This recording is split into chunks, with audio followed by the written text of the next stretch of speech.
nhớ chuẩn tập bên lô giòn nền hồng nữa nó sáng chiếng công nữa lô giò hắn lình chế đó và đánh thoải mái.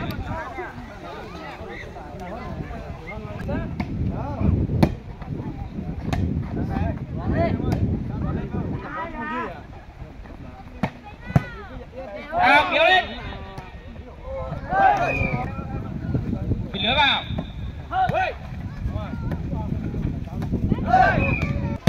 Wow, lái quả nữa.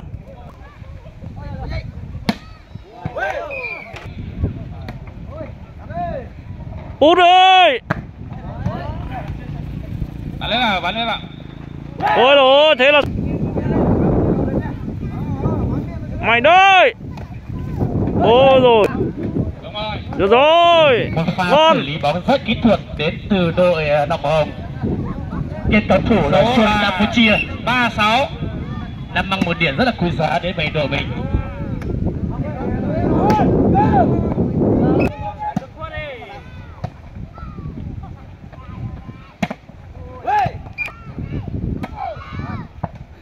Một bốn trong sân. Giờ lại đó, chân tay đó. Vừa. Xong rồi. Không, trọng tài là cha lại mẹ. Đúng không? Chúng ta được có cái.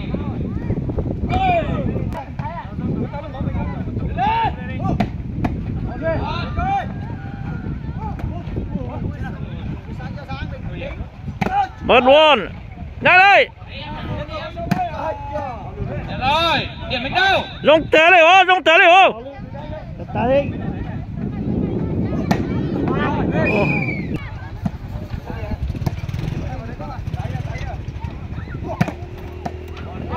Còn.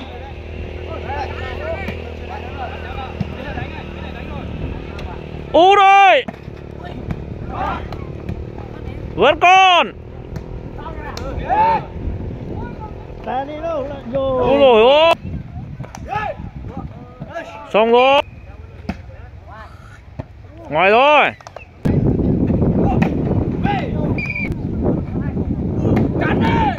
Rồi, không được. Như vậy. Rồi, 22 chí nha.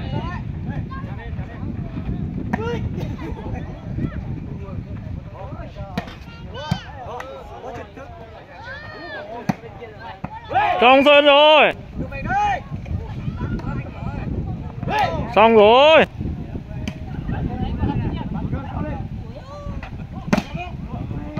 Rồi. Đám bóng tốt.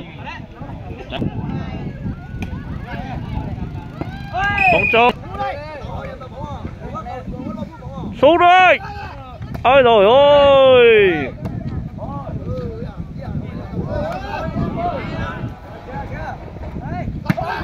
Trong sân tốt rồi. Nhớ tuần tới lúc rồi nâng hồng nữa. Ra hát đi nữa. Tới khót đi cái non phó nữa. Ôi rồi ôi. 30-16 bên này thì thua rồi.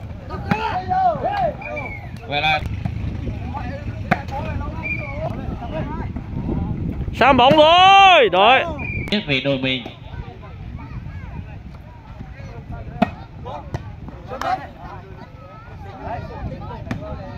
Nào, điểm. Út ơi. Đấy. Vâng, một quả đá bóng rất là uy lực đến từ đội. Ôi rồi.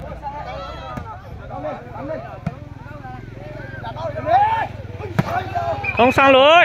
Xin mời hai đội rồi. thay quần áo để không làm mất thời gian. Ngoài rồi.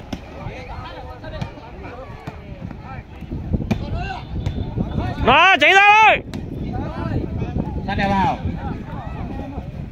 Bắn lưới vào. Thế tiến hành đánh luôn. Úi dồi ôi, ngon đấy, quả này mạnh đấy. Úi dồi ôi, trả thù rồi. Còn đấy. Còn. Cho San thôi.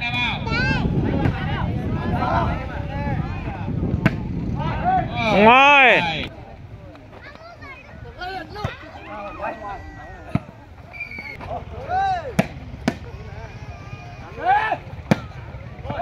bóng ra ngoài.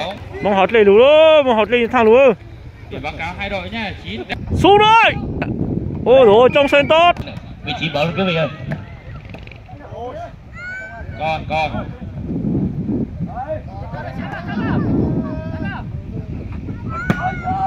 bóng trong sân tốt.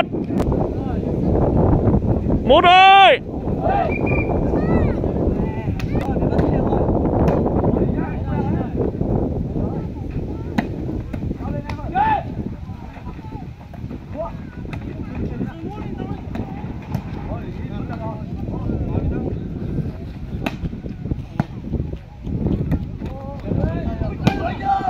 Trong sân tốt.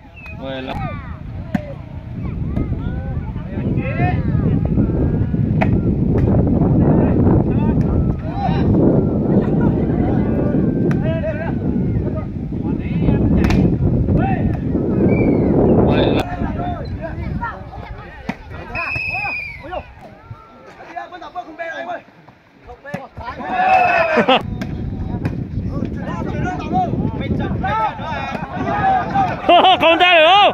Cà tư. Có mổ.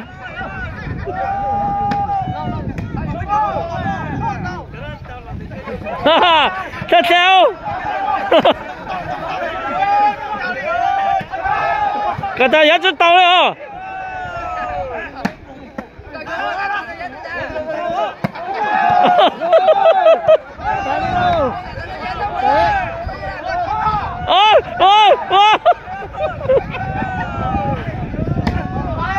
Wow. Itu lah apa ya lah. Ini sebetulnya jangan ni. Ôi, tán đủ.